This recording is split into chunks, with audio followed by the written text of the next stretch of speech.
ശകുനിയുടെ സ്വഭാവ സവിശേഷതകൾ. ശകുനി കേവലം ഒരു വില്ലൻ കഥാപാത്രമായിരുന്നില്ല, അദ്ദേഹത്തിന് ചില സവിശേഷതകളും ഉണ്ടായിരുന്നു. അതിബുദ്ധിമാൻ.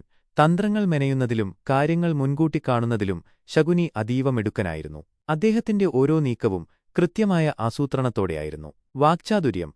വാക്കുകൾ കൊണ്ട് മറ്റുള്ളവരെ സ്വാധീനിക്കാനും അവരെ തനിക്കനുകൂലമാക്കാനും ശകുനിക്ക് പ്രത്യേക കഴിവുണ്ടായിരുന്നു. ദുര്യോധനനെ തന്റെ വരുതിയിൽ നിർത്താൻ അദ്ദേഹത്തിന് സാധിച്ചത് ഈ വാക്ചാതുര്യം കൊണ്ടാണ്. പ്രതികാരബുദ്ധി.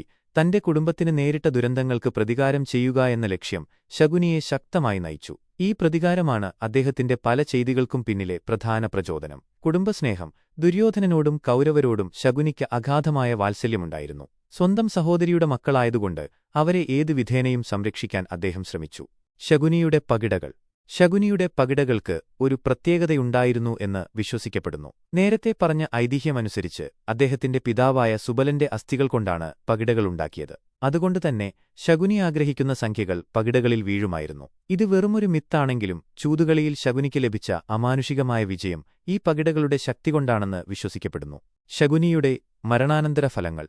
ശകുനിയുടെ മരണം കൗരവർക്ക് വലിയൊരു തിരിച്ചടിയായിരുന്നു. യുദ്ധത്തിന്റെ അവസാനഘട്ടത്തിൽ കൗരവരുടെ തന്ത്രജ്ഞൻ നഷ്ടപ്പെട്ടത് അവരുടെ ആത്മവിശ്വാസം കെടുത്തുകയും യുദ്ധത്തിൽ അവരുടെ പതനത്തിന് ആക്കം കൂട്ടുകയും ചെയ്തു. ശകുനിയുടെ മരണം പാപത്തിന്റെ പ്രതിഫലം എന്ന നിലയിലും വ്യാഖ്യാനിക്കപ്പെടുന്നു. ശകുനി ഒരു ദാർശനിക വീക്ഷണം.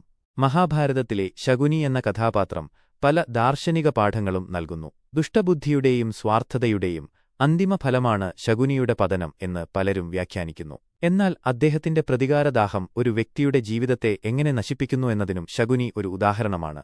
മഹാഭാരതത്തിലെ പ്രധാനപ്പെട്ടതും സങ്കീർണവുമായ ഒരു കഥാപാത്രമാണ് ശകുനി. അദ്ദേഹത്തിന്റെ കഥ ധാർമ്മികത, നീതി, പ്രതികാരം, കർമ്മഫലം എന്നിവയെക്കുറിച്ചുള്ള നിരവധി ചോദ്യങ്ങൾ ഉയർത്തുന്നു.